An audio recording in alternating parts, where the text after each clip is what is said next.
What's the millennial question? Apparently, millennials as a generation, which is a group of people who were born approximately 1984 and after, are tough to manage.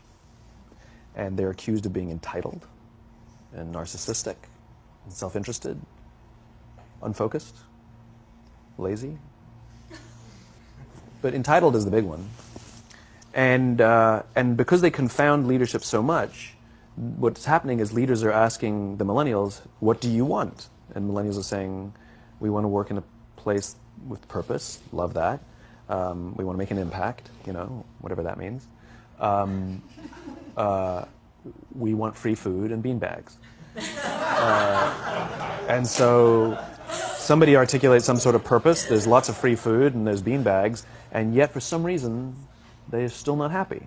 And that's because they're missing, there's a missing piece.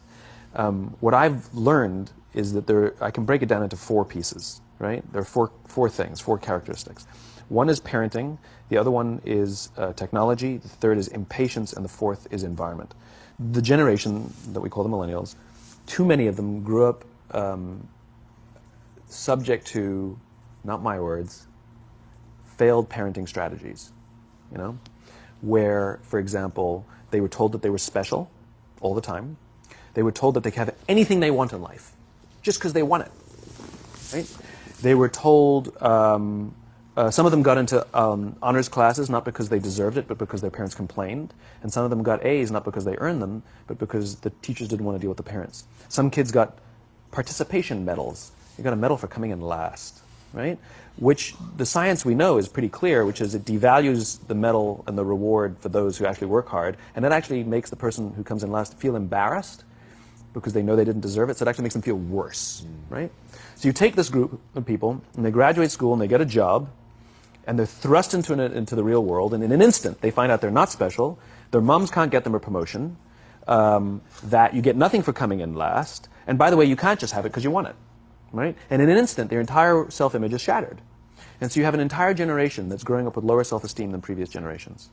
The other problem, to compound it, is we're growing up in a Facebook, Instagram world. In other words, we're good at putting filters on things. We're good at showing people that life is amazing even though I'm depressed, right? And so everybody sounds tough. And everybody sounds like they got it all figured out. And the reality is there's very little toughness, and most people don't have it figured out. And so when the more senior people say, well, what should we do? They sound like, this is what you got to do. And they have no clue. Right? So you have an entire generation growing up with lower self-esteem than previous generations, right? Through no fault of their own. Through no fault of their own, right? They were dealt a bad hand, right? Now let's add in technology. We know that engagement with social media and our cell phones releases a chemical called dopamine. That's why when you get a text, it feels good, right? So, you know, we've all had it where you're feeling a little bit down or feeling a bit lonely, and so you send out 10 texts to 10 friends, you know, hi, hi, hi, hi, hi, because it feels good when you get a response, right?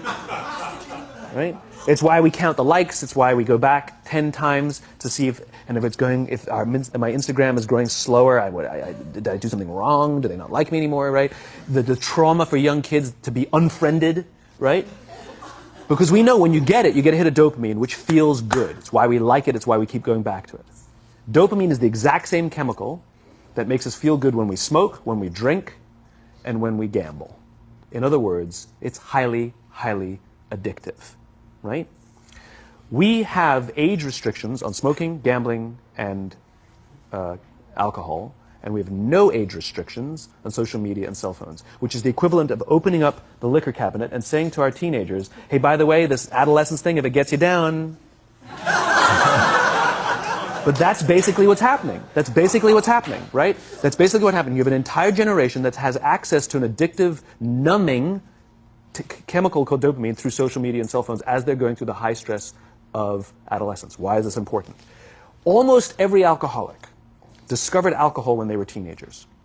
When we're very, very young, the only approval we need is the approval of our parents. And as we go through adolescence, we make this transition where we now need the approval of our peers. Very frustrating for our parents, very important for us. It allows us to acculturate outside of our immediate families into the broader tribe, right? It's a highly, highly stressful and anxious